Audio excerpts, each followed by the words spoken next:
பெரிய பாம்பு வந்து உங்களை திடீர்னு துரத்திட்டு வந்தா நீங்க எப்படி தெரியுமா தப்பிக்கணும்? அந்த பாம்பு வளைஞ்சு வளைஞ்சு வந்தா நீங்க நேரா ஓடுங்க. அந்த பாம்பு நேரா வந்தா நீங்க வளைஞ்சு வளைஞ்சு ஓடுங்க. சப்போஸ் அந்த பாம்பு உங்க கிட்ட வந்துருச்சுன்னா நீங்க எப்படி தெரியுமா தப்பிக்கணும்? நிறைய பேர் அந்த பாம்பை அடிச்சு கொன்னுறலாம் அப்படின்னு சொல்லிட்டு முடிவு பண்ணுவாங்க. ஆனா சில பேரால அடிச்சு கொல்ல முடியுது. ஏன்னா நிறைய பேருக்கு பயமா இருக்கும். அப்ப நீங்க என்ன பண்ணணும்னா நேரா ஓடி போனீங்கன்னா நீங்க கரெக்டா ஓடி போய் நிக்கிற இடத்துல வந்து பாத்தீங்கன்னா ஒரு சம்பு இருக்கும். அந்த சம்பை திறந்துட்டு உள்ள போய் ஒளிஞ்சுக்கங்க. அந்த சம்புல நீங்க ஒளிஞ்சிட்டோம்னா அந்த பாம்புக்கும் நீங்க இருக்கிற இடம் தெரியாது. என்னடா அந்த சம்பு இவ்வளவு அழுக்கா இருக்கு அப்படின்னு சொல்லிட்டு நாங்க பார்த்த உடனே வந்து பாத்தீங்கன்னா சரி இந்த சம்பை க்ளீன் பண்ணலாம் அப்படின்னு சொல்லிட்டு மோட்டர் போட்டு மொத்த தண்ணி வெளியே எடுத்தாச்சு.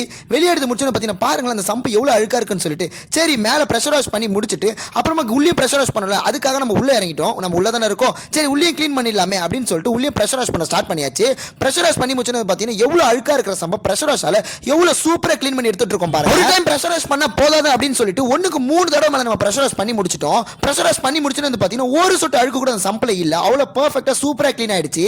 நீங்களே பாருங்க முன்னாடி எப்படி இருந்துச்சுன்னு உங்களுக்கே தெரியும். சரி நம்ம தான் சூப்பரா பெர்ஃபெக்ட்டா க்ளீன் பண்ணி முடிச்சிட்டோமே. இப்போ மேல போலாம் அப்படின்னு சொல்லிட்டு மேல போய் பார்த்தா தான் தெரியுது முன்னாடி எப்படி இருந்த சம்பளம் நம்ம எப்படி ஆக்கிருக்கோம்னு சொல்லிட்டு எவ்வளவு சூப்பரா ஆக்கிருக்கோம்ல. சரி அந்த பாம்புக்கு என்னாச்சு தெரியுமா? நம்ம போய் சம்பள ஒளிஞ்சுக்கணும்ல. அப்ப வந்து அந்த பாம்பு பாத்தீங்கன்னா இவங்க எங்க போயிட்டு இருக்கான் போல அப்படின்னு சொல்லிட்டு அதோட வீடான அமேசான் காட்டிக்கே அந்த பாம்பு திரும்பி போயிடுச்சு.